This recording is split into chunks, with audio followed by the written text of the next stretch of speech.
Okay, there we go. Hi, Dr. Okay. Connie. Hi, everyone. How are you? Hi, Good. Dr. Mason. Thank you thank you so much for coming on to speak with us tonight. We truly appreciate it. It's an honor to have you. So just some introductions. I'm Denisa. I'm the chair of the AWS National Medical Student Committee. And this is Olivia, one of our diversity and inclusion co-coordinators. So we started this series about a year ago to provide a space where women can have just some candid conversations and get answers to questions that they can't get anywhere else. So this month, we wanted to talk about the role of national medical associations in promoting diversity, inclusion, and equity. And you're the perfect person to speak about this because you are the DEI Medical Director for the American College of Surgeons. So we're excited to have you. And we're going to kick it off by just asking you to tell us a bit more about yourself, about your journey, and about your current role. Absolutely. Well, first of all, to both of you, hello, and to everybody that's on the call, hi. I'm really excited to be here. I have a little bit of a cold. Caught something from my boys, and as of now, I'm still COVID negative, but it feels like COVID, right? So I'm just being safe, and so if I cough a little, that's what's going on. But I'm Bonnie Simpson Mason. I am an orthopedic surgeon by training. And I really, I always knew I wanted to be a surgeon from waking up first thing in the morning, even as a young person, to my medical rotations when we were on wards for surgery. I mean, I was the first one there, and leading the team as a medical student from patient to patient, room to room. So, I just want to reinforce that if you have that calling, and you feel the passion, like, go for it, right? Build your network, make sure that you surround yourself with people who encourage you, that support you, understand and validate, essentially your passions, but also give you concrete ways to get there, resources, tools, and are willing to leverage their networks to help get you there. And that's exactly what happened to me. I knew I wanted to be an orthopedic surgeon, and I went to Morehouse School of Medicine, which is a primary care oriented medical school. So I had to go outside of the medical school to find orthopedic surgery mentors. But my general surgery mentors there, Dr. Mark Walker, who was the chair at the time, was super encouraging, as well as the orthopedic mentors that I found out in the community, including Dr. Claudia Thomas, who's the first Black female orthopedic surgeon in the country, who's still my mentor to this day. So find your mentors, keep them informed, because they can be a sponsor for you, which she was for me, introducing me to the chair of orthopedic surgery at Howard University, where I ultimately matriculated for my orthopedic surgery residency training way back before there were any work duty hour restrictions. And as a part of my ortho training, my first year, I did general surgery at UCLA. And that was, that's where I experienced all of the subspecialties of surgery back then. Following, well, I should say towards the end of my residency, I received a tough blow. I was diagnosed with rheumatoid arthritis as a chief resident, and actually couldn't go on to complete my hand fellowship. Ultimately went into practice, operated for 3 years, but my illness really would not let me continue. It affected my right elbow, and I'm a right-handed surgeon. So I saw patients for another 2 years non-operatively, but I'm a surgeon. I mean, I want to be in there, I want the drill, I want the scalpel, I want to be in there taking action. And once I recognized that I was not going to be able to continue operating, I said, well, I will retire. But what I did instead, prior to even that point, I took that roadblock and had to change it into something where I could channel all of that energy, the experience, some of the lessons learned into other young people like me who wanted to be an orthopedic surgeon, who were female, who were from diverse backgrounds, and ultimately who were told any number of times no. they told me there's no way you will be an orthopedic surgeon, essentially as, you know, and we're, you know, I was 5'6", 120 pounds at that point, not now, at that point, but, you know, you're not strong enough, you're not big enough, you're not male enough, you're not white enough, right, to be an orthopedic surgeon. So that's the best thing we can do, is let our nose drive us to our yes. And, you know, I started a nonprofit at that point, went back to my medical school, and demonstrated in the gross anatomy lab how we use instruments in the operating room on the extremities, and that correlated with their gross anatomy limb dissections. And what we were able to do is then correlate clinically what we do in orthopedics with the anatomy that was being learned at the time. And here we are 20 years later. That organization is called Nth Dimensions. Please follow us on Thank the you. right. Follow us on the gram, because all of these years later, we've contributed to well over 130 women and those from diverse backgrounds into the field of orthopedic surgery. Now, dermatology, radiology, ophthalmology are now included in our programs. And it's just to show you that with the right information, tools, and resources, you can set your sights high and you can get there. You can't do it by yourself. I don't want anybody to do this alone. None of us did. No matter what anybody says, none of us did this alone. And we want all of you all to continue to leverage the networks here at AWS, ACS, all of the specialty associations, and build your network of people around you to help you navigate the steps towards your ultimate goal. So um, about 18 years into Nth Dimensions, I was tapped to become the vice president of DEI at the ACGME. That was an inaugural role. So Nth Dimensions was, you know, something new, you know, paving a path there. Also, too, I had started a consulting and coaching firm called Beyond the Exam Room, where I taught docs about contracts and negotiations, because what we found was that as our docs were matriculating into orthopedic residency and into practice, one of the biggest hiccups, landmines, always came down to the employment contracts. So in reviewing X number of contracts over the years, and I had gone to business school in the interim after I finished my training, that I said, you know, I can start teaching people and coaching people around contracts. And ultimately, I wrote a book called The Doctor's Ultimate Guide to Contracts and Negotiations, which hit the Forbes list, and it's on Amazon.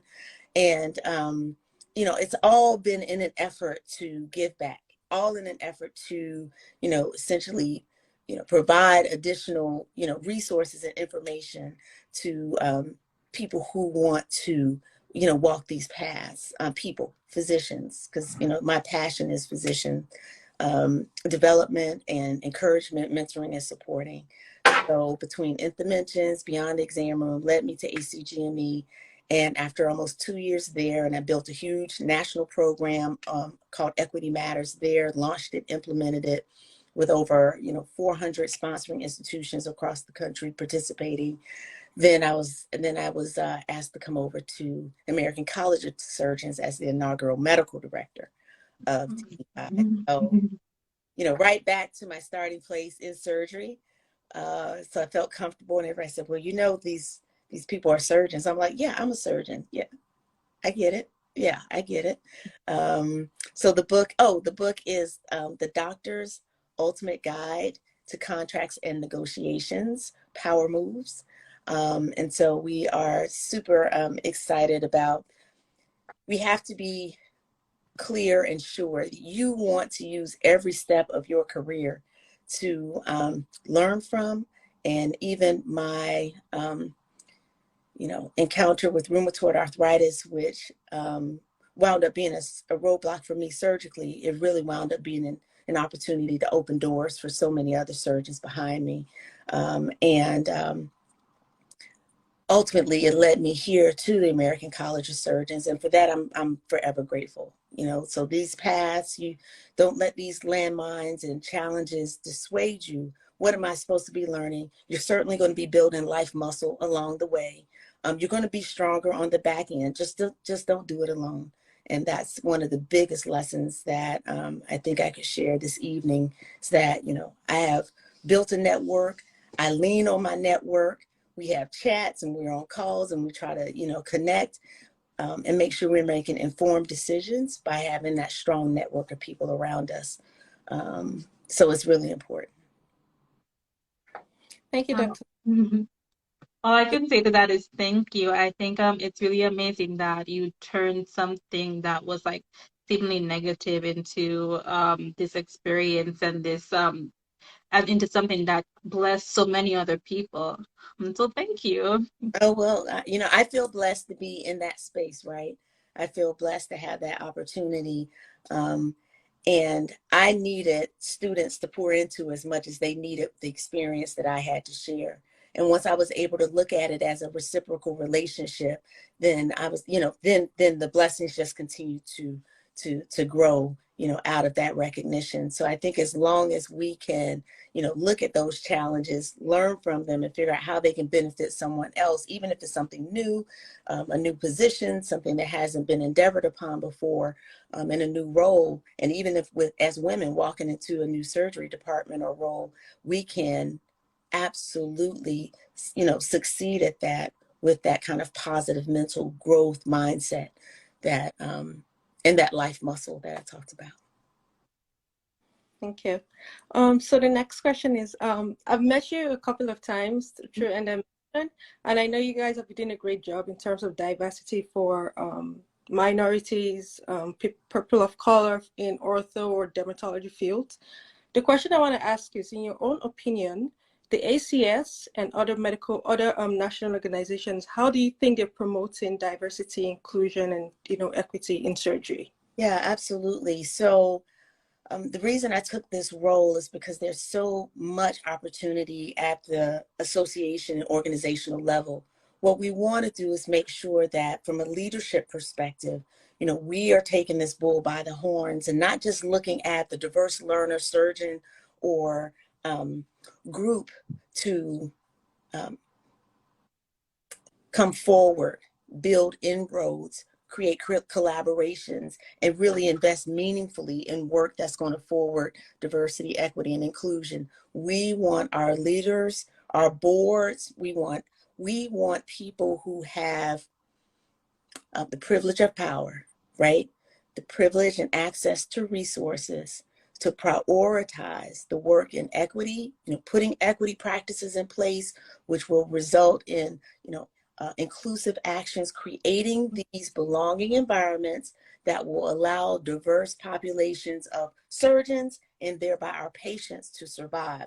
That is the tie-in, and that has to be a culture shift and direction that any leadership group, the board, executive team of our organizations, that's what we want them to embrace. That's what we want to understand, that it is the collective role of our leaders to say, this is a priority for us, that we're going to move in this direction, and to prove it, we're going to allocate resources. We're going to create protected time. We are going to make sure that, issues regarding DE&I take priority. DEI, anti-racism, anti-sexism, all the forms of oppression that we want to address that ultimately negatively impact our patients. We want to address that at a national level. It really, it's time. B, now have tools. We have all of the data, so we don't have to admire the problem any longer. It's time to act. And, Right. The American College of Surgeons actually embarked upon this work really, like in 2002, recognized under leadership of Dr. L.D. Britt that this work was important. And then certainly in 2020, so many of our college activities, communities, councils, and groups really activated and went into, action mode in terms of developing, some key initiatives in the space as directed by our Board of Regents and Board of Governors. So this, which is what really attracted me to American College of Surgeons, was that the leadership got it, right? The leadership said, listen, this is a priority for us. We are going to move forward by promoting inclusive efforts and making sure that we're walking the walk, not just talking the talk. And as surgeons, that's important because we want to cut, we want to get in there, we want to do something, take some action. Yeah. Right? So with that much momentum already in place at the American College of Surgeons, that was really exciting for me, and one of the reasons that I came on over to join the work of that had been put in place by the board at that time. And if we look at it now, I mean, we have women in leadership in roles that have not been, held by women before. So Dr. Patricia Turner is our new executive director. And then we have additional women members of our board. The president is a woman, Dr. Freischlag. So that's evidence, right? That is people walking the walk. We have data, we have evidence to show that this organization is moving these types of efforts forward. And that's what you want to see, larger than just a statement on the website. Let's look at the board makeup, right? Let's look at the programs that have been funded. Let's see if, the Office of Diversity, Equity, and Inclusion was not an office. And as of, I believe it was August of 2021, this office was started with our director, C. Armstead, another woman. And then I came on board in January of 2022. So, we're creating a track record of action, and employing equity practices, not just talking about it. And that's what I appreciate about the college. Thank you. And I must say that it definitely feels a lot more welcoming for a young woman like myself and Olivia trying to go into surgery. And we definitely feel a lot more supported. So whatever the ACS is doing, definitely working.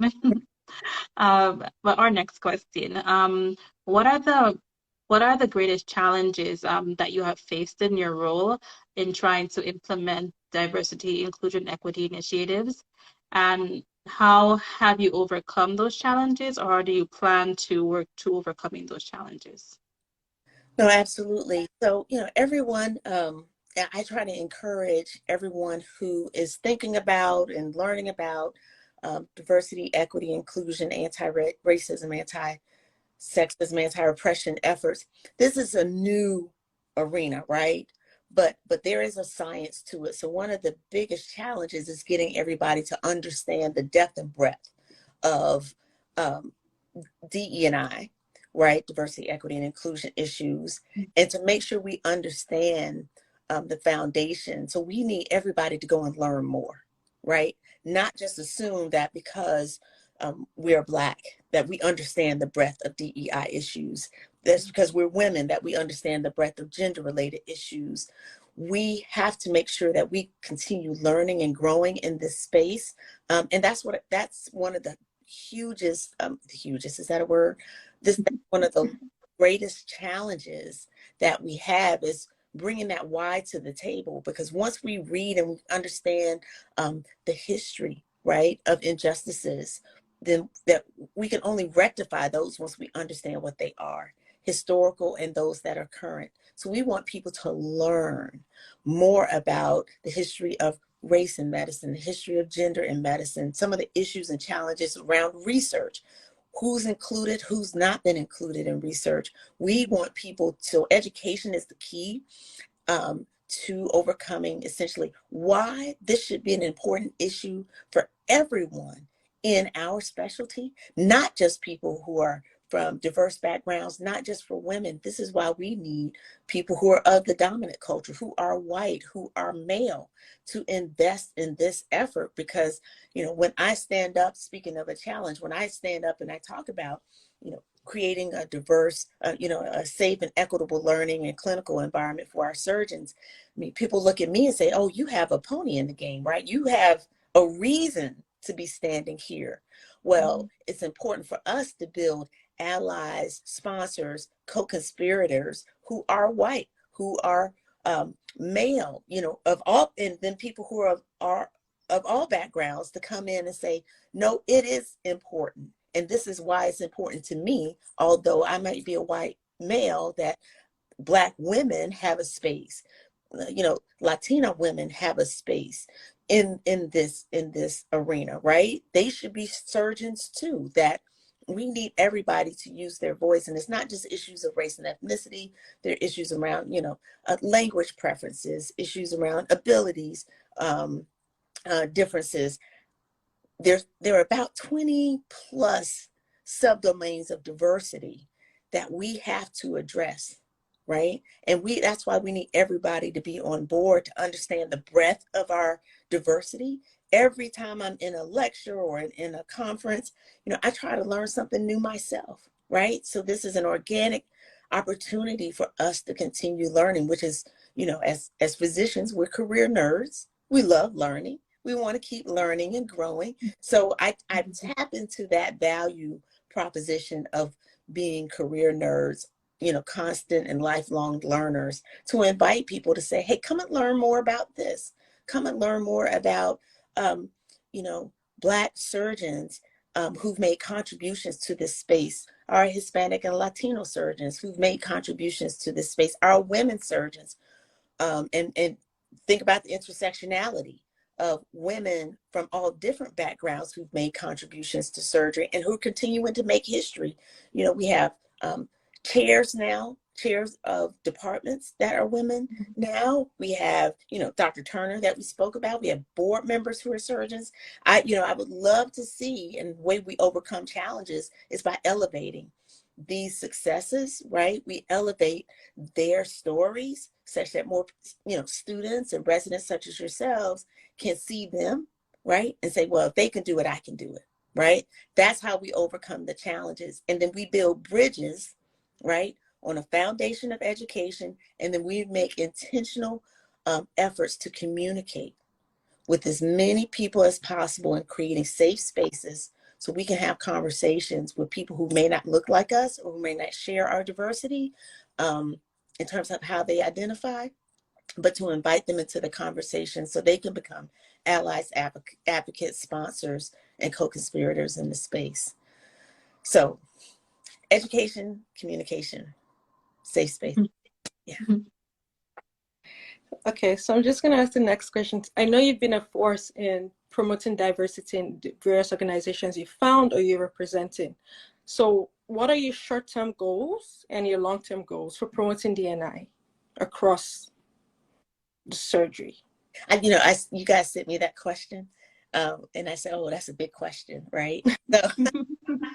So it's important to have a plan. So short term, we want to develop an overall strategic plan in D&I for the college, for our 80,000 members, for our 400 and plus employees internally, to figure out, number one, like I said, there are a plethora of activities that have already been launched at the American College of Surgeons. And when I tell you, these surgeons are vested in this work, enthusiastic. I mean, they're like, Dr. Mason, what are we going to do? We're ready. We're ready. I'm like, okay, everybody.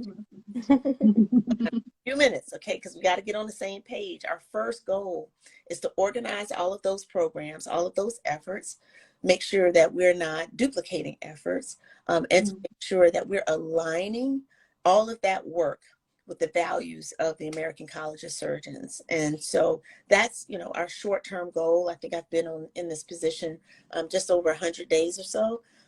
So our first goal is to, okay, let's get an inventory of everything that's going on and let's align the work.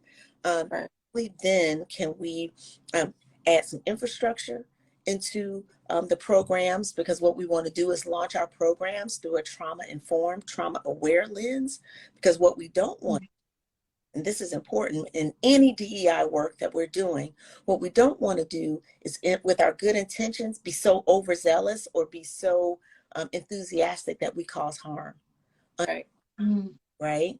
Because people can have great intentions, but if we're not taking time to make sure we, to the best of our ability, and we all are going to make mistakes in this space, but we want to make sure we have a common lexicon, language, and understand the importance of, of how words matter in this space. We want to make sure we understand the history so we don't repeat it, some of the same mistakes that have been made. We want to make sure that we have goals and we have support systems in place for people having conversations, as we as surgeons have conversations in DEI, because it's sensitive. right? Yeah. It's complex. It's challenging. And so when we set up these, communities that have conversations, it's important that we bring those types of overall DEI tenets to the space. So to answer your question, short term, we're going to build a DEI strategy and invite everyone at the college who's doing this work to work with our office, C. Armstead, our director, and myself and our team to make sure we're aligned. We're going to organize an infrastructure, making sure we're evaluating and measuring what we're doing, the impact, see if it's working, if it's helping. And if not, guess what? We have to pivot. We have to adapt, right? If we've caused harm, we need to apologize for that, right? Rectify it and not do that again. So those are the types of systems and processes that we get to put in place when you're doing any DEI work versus just saying, you know what, we have some tools. Well, here's a toolkit. Well, no offense, ladies, but sometimes if you have a tool, it's like, giving a first year med student a scalpel. That person has not had that. They've not learned how to use the scalpel. So if they go and use the scalpel without understanding the, basic sciences, understanding, without the clinical skills, then we can cause some harm, right? So that's exactly, we're wrapping all of our efforts in that infrastructure so that we can be as effective as possible, but also create some sustainable and meaningful, not just action, transformation, right? Into a culture of belonging. One, Dr. Turner is big on, culture of respect, right? We don't have to agree, but we can at least respect each other's thoughts, differences, and opinions, right? Because that in itself is inclusive, right? That creates a culture of inclusivity, and that's what we want to do. And then long term, we want to build our programs to last over time. We want to make sure that the efforts that we embark upon actually affect policy, actually affect our practices, because that's how you then embed the key elements of equity, inclusion, and belonging into just the thread, the core, and the culture of our organization. So we're doing that internally, and then we're also going to be doing that externally more long-term with our member chapters, our individual members, and the different associations and groups that are affiliated with the college. So we've got a lot of bridge building to do in this particular space. But we think we can do it. We're excited about the work and we're excited about the possibilities. So Thank you. And I think you guys have been doing a great job so far. So great. to kind of piggyback off of that point, Mm-hmm. what can smaller organizations like AWS and then like even our organization, the National Medical Student Committee, what can we do to be in line with your initiatives, but also, use our scaffolds properly to not cause any harm? Exactly. I would invite all of the organizations. We are slowly but surely, so we're a small team, but we're slowly but surely building collaborative networks with each of our organizations where we're actually taking calls and setting up monthly standing meetings with our collaborative um, organizers from different associations so we can hear what you're doing, what you're thinking about, and then making sure we're inviting you into the work that we're doing as well. I think opportunities like this where we're able to speak and share, those are critical. And then also too, when we can, certainly convene in person, that would be great, to make sure that number one, we're connected as much as possible, but number two, where we can share what we're doing, share our best practices with you. I'm so sorry. Excuse me. Share our best practices with you and make sure that if you have any questions, we are here to serve as a resource for you, because we don't want you to have to reinvent the wheel. We don't want you to have to figure this out by yourselves, right? We want to partner with as many folks as possible, organizations, groups, students, residents, members. Absolutely, we want to get our members and candidate members involved in the work as well. So reaching out to us will be creating some of these opportunities for us to come together talk about what types of equity practices can be implemented, what type of inclusive actions can be taken from a policy, practice, and culture perspective, such that everyone in surgery feels like they belong, right? Like everyone feels like they belong. If you want to be a surgeon, you can be a surgeon. And so we're excited about, those opportunities. And, some of this is going to take a little bit of time, but, when we take definitive steps, such as creating offices of DE&I, making sure we have leadership who are representative of all backgrounds, then those are some of the action steps that you want to continue to take, and make sure that you're acknowledging, that we are acknowledging collectively those who have, really done a great job in terms of the association and elevating people from diverse backgrounds into leadership, and other types of practices that we know are working, that we're providing a place for awareness to be raised around those types of things. Well, we're definitely very excited to work more closely with you and to, like even at our level, even as students, to, foster that community of diversity and inclusion among students trying to match into surgery.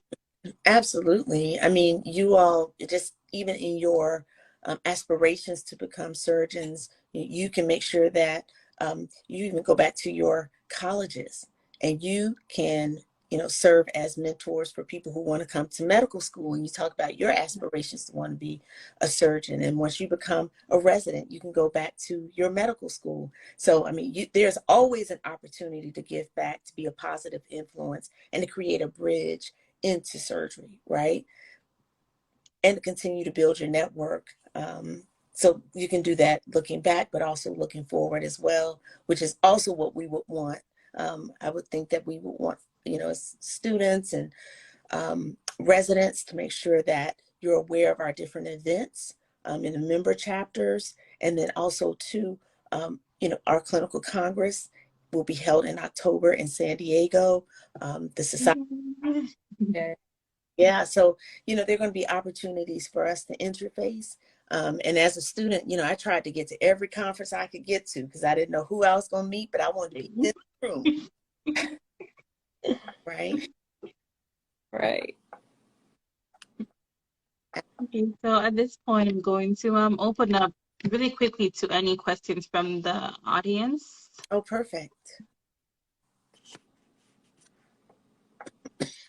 I'm just scrolling to see if there were any questions. I love forums like this because I generally let people know that, you can ask me any question, right? You can ask me any question pertaining to surgery, being a woman in surgery, making sure that we get our actual questions answered, because there's so many times and places where we have something we want to ask, and we're a little bit afraid to put it out there. So if anyone has a question about any aspect of surgery, or being a woman in surgery, more than happy to answer. This is definitely the place and the time. Absolutely. Quiet group tonight. I know. Absolutely. Well, what do either one of you have any questions? Since we got So, your questions. Yeah. so how has the experience been like as a resident, as a woman resident during residency? How was your experience? Yeah. So residency, essentially, just understanding the composition of the specialty that you're going into, where general surgery is extremely ahead of the curve when it comes to the numbers of women that are matriculating into surgery residency. And so I think it's really, really important that you understand the landscape that you're walking into. You surround yourself with a network of people who've been through that type of environment before. So I had surgery mentors who were women and who were men, right? So because I had to figure out how to navigate essentially pledging a fraternity, right? the fraternity was orthopedic surgery, but in many programs still, if you're one of the few or only women, you're still pledging a fraternity. So you have to figure out how you are going to Dr. Kemp's question, how you are going to navigate when you are someone who's different, where there may be instances of um, uh, discrimination, mistreatment, potentially harassment. You want to look for a culture and a community, right? A residency program that Right. is has a track record of inviting women in, matching women in their program, and you want to see that those women successfully matriculate through residency and become board certified. So, and it is tough because you're working 80 hours plus per week as a surgery resident. You're trying to learn, you're trying to read, and you're navigating a space where it's a male dominated culture. I had the pleasure of watching my mom, who was a construction engineer in the 70s, navigating out in the field with her hard hat and her boots. And when, I saw her, successfully be a leader in that space, and it inspired me. And so I always said, well, if my mom can do it, certainly I can do it. So I would talk to her frequently about, these guys are this and that. And she's like, yep, they are. And how are you going to manage it? Right? You can't, yeah, you can't throw up every flag, but you want to make sure that, to Dr. Kemp's question about what happens if you experience some discrimination, every residency program should have an avenue for you to report. What I would say to you first, though, is to make sure you have your team of advisors. You're going to want to have connections with co-residents at every year, but you're going to also want to have faculty advisors. Also, you're going to want to have attending advisors outside of that program that you can run something by at the drop of, right? I have mentors to this day that I've had for 20 and 30 years. Hey, Dr. Grant, can I run something by you? Your call. So I hardly make any decisions without referring to my own mentors to this day. So you're likely going to run into some issues because our culture of surgery has not quite caught up with one that is totally equitable and inclusive. But with that being said, you look at all of the women that you see who have become successful surgeons, and if they can do it, you can do it. The issue is how, right? They usually have a huge network of advisors. They refer to people quite often so that you can decide and then make the best informed decision about how you want to move forward when you face these challenges. But know that you can face them. And if, there's something, truly egregious, there are ways to navigate reporting and making sure that you are safe, because we don't want anybody to be in an environment where they are not safe, right? And you want to look for programs, and Howard University's orthopedic program at the time when I was a medical student had graduated more women of color in orthopedics than any other program in the country. I was like, that's where I need to go because I need support. And they know how to support people. They don't make it easy, but they know how to support when you want to be orthopedic surgeons. So it's that being that intentional, having a plan and having a network that you intentionally communicate with frequently. I call it my SIP to success plan. You have to be strategic, both academically and also from a professionalism perspective. You want to be intentional with your documentation. So to your point, if you're having some issues, you want to be sure that you're documenting those, but you want to be proactive with your communication, starting with your tight network of advisors. And that's what you have to build. As students and as residents, you have to build your team of advisors. Always, always do that. Do not traverse this path by yourself. Do not do that. Thank you so much, Dr. You're welcome. I'm going to read a few questions. All right, so we have a question from Aliviana. She says, hello, I'm a rising fourth year applying to general surgery in the next cycle. Any thoughts on questions you can ask for residency programs to understand your DEI efforts? You absolutely want to observe what they have in writing on their website. You want to observe the demographics, the composition of their residents in that program.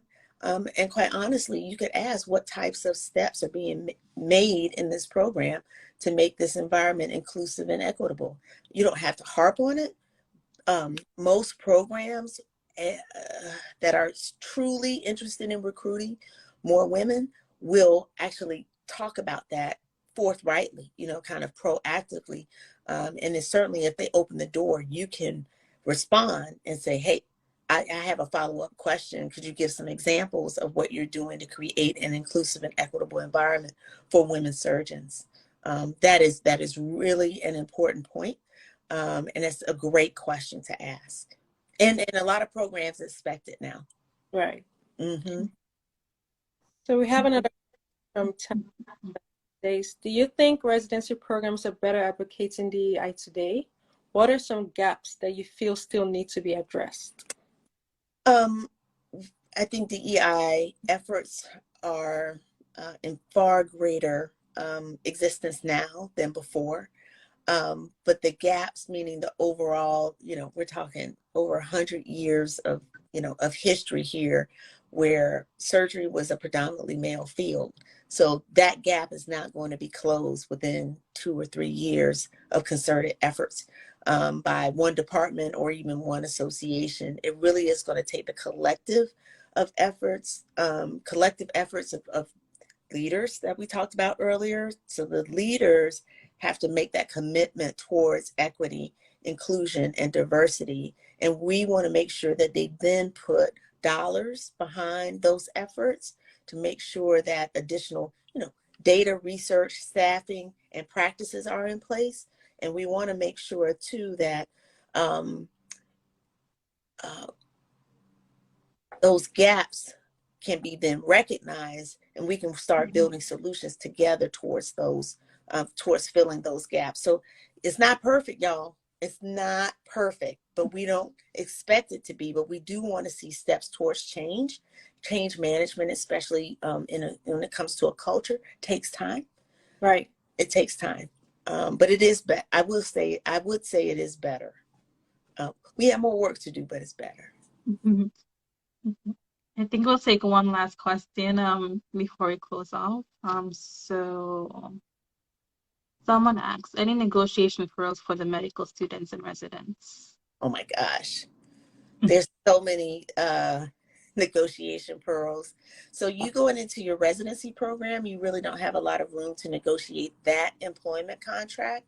But what you want to do is start learning about using your voice and understanding your value, because there will be a time where you will need to negotiate. You're going to have to negotiate for call.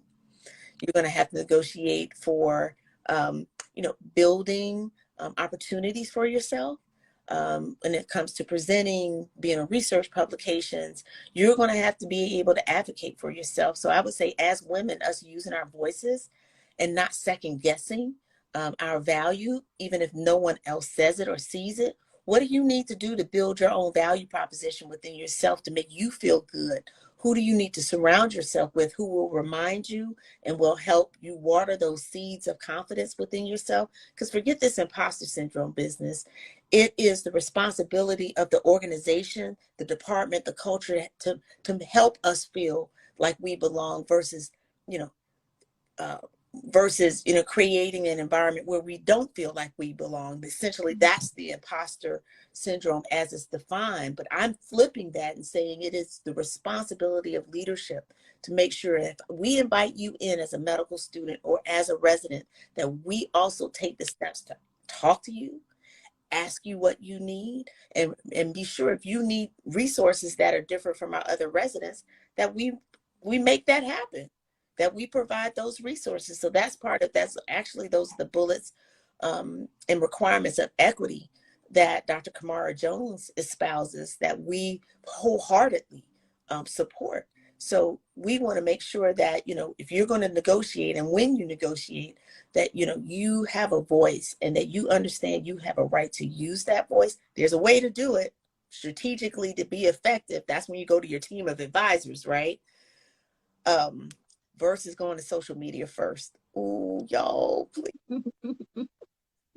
please, please. Don't put folks on blast on social media first, not first. Okay, please come to your mentors because we can help you navigate. We've been through pretty much just about everything you're going to go through, but please talk to your mentors first before you put people on blast on social media because there is a power dynamic, a hierarchy and structure that is still in place that can help you navigate.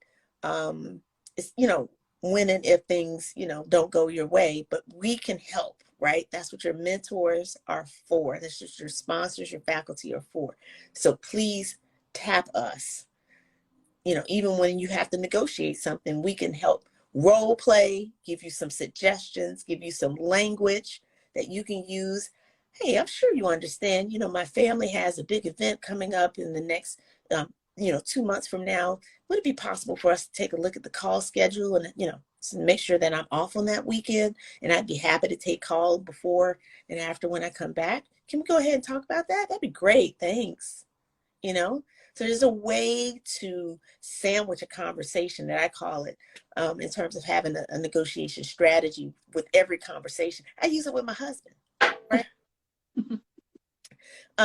In terms of, getting to the yes that we both want. So that, yes, please use your voice, but and learn how to use it in the way that will be most effective so you can get the outcome you want. Do you have any other questions?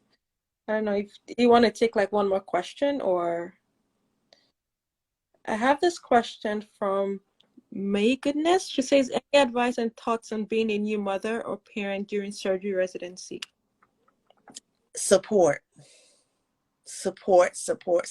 Whatever you can do to gain the support you need as a woman starting a family, as a family starting a family in surgery. And it shouldn't all just be on the person bearing the child, right? Get the support you need from your family, but also from within the department, and even your co-residents, because there may be times where you have to be off to care for your young family, and you want to talk to and have solid communication bridges with the other people in your residency, such that they understand, they're on board, and they're fully supportive, because when you're there, you are on board and fully supportive of them as well in their endeavors. Don't fall into the trap about fairness, because it's never fair, all right? You will be disappointed, but you can, to the best of your ability, seek the support, solicit the support, and also do your part to make sure that you have what you need in order to start and be supportive of your family. One of my attendings had like 2 or 3 kids during residency, which was impressive, because I was like, I'm having 0, okay, because I'm already, stretched, and that was a choice I made. But certainly, as Dr. Kemp says, ask for help. Make sure you can outsource, somebody to help clean, someone to drop off groceries, outsource the things that can be outsourced so you can be available for your family when you're not working. And while you are working, you know that your family is safe and well cared for. And then especially talk to them, because it's going to be a partnership between you and the family and the caretakers at home, because there'll be times when I'll be home in an hour, you won't be home for 3 hours. They're going to need to be understanding that you are in surgery residency, which comes with some level of unpredictability, and a need for flexibility from the team. But you say, we are in surgery residency, and we have a family. So how are we going to get through this together, and avoid the eye disease? Well, eye this and eye that is try to avoid that eye disease. So that's where we are. Absolutely. Any other questions? Okay, so we'll just take this last question and then we'll just close. So from Alabella, she says, how do you deal with racism and passive aggression from a colleague of specifically directed to you as a woman leader? I don't know. I definitely would say document. document the things that are being said, document the thing, who's witnessed it, who, um, what the situation is around, what has been said, why, how, so who, what, when, where, why, and how. So that's what I like to tell people to document. And if that continues, then you get to, as objectively as possible. And after speaking with your mentors, you'll need to figure out how to address that within your department, because now you have a history, right? You have documentation that shows that there's an issue here, and these are the details. So this is essentially your documentation is your data that you're presenting. And you'll say, and I'm looking to you, leadership of the department, to see how we can partner to address this. And you talk to your mentors ahead of time so that when you have that conversation with your leadership, you are as even and as calm as possible, because what you're doing is you're presenting data, right? The data is the documentation of the mistreatment, but you want to present that in a way that shows that you are being as objective as possible, but you're also setting boundaries to say that this is also unacceptable. And the fact that I'm a woman here, and I'm absolutely as capable, and probably have proven it as much as anyone else worthy of being here. So this serves as a distraction and a detractor from my experience of being a surgeon. How can we work to rectify this, right? So you take that kind of data-driven, evidence-based approach to having conversations that focus on solutions, right?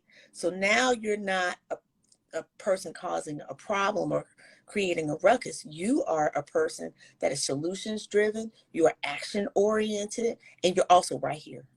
Right. Okay. You're going to be mad though, but you got to process that before you get to this conversation. All right. So that's the negotiation strategy. You got to process that emotion, have your journal. I think all surgeons should have a journal, because halftime you're going to be really charged about something, right? Put all of that down in your journal, create a navigation and conversation strategy, and then go into the meeting, right? And have a plan for what's going to go on in that meeting and what happens next, in case things change, in case they don't, right? So you have to make sure that you are collecting. So document. It's back to our SIP to success strategy. Have a strategy. Be intentional with your documentation and proactive with your communication. And by all means, combat isolation, because isolation is like kryptonite. So I love it. Absolutely. Well, thank you, everyone. I hope everybody follows me on Instagram. I think that's the thing to do. Thank you so much for this time. Excuse me. This time and space this evening. Thank you so much, Dr. Mason. I mean, I think I speak for not only myself, but for everyone on this live. We're indeed grateful for sharing your knowledge, your wisdom, your advice with us this evening on this IG Live. I don't think you know how many people you're impacting, but you are. But we will continue to look up to you, and we'll continue to, support you any way we can. And so, to give you the strength to continue to fight for every one of us who are, trying to make it as, minorities or people of color in specialties where we aren't that much, So thank you. We just want to say thank you. Oh, well, thank you so much. We can do it together. Got to stick together. As long as we're together, we can do this. We absolutely can. So thank you so much to Association for Women Surgeons.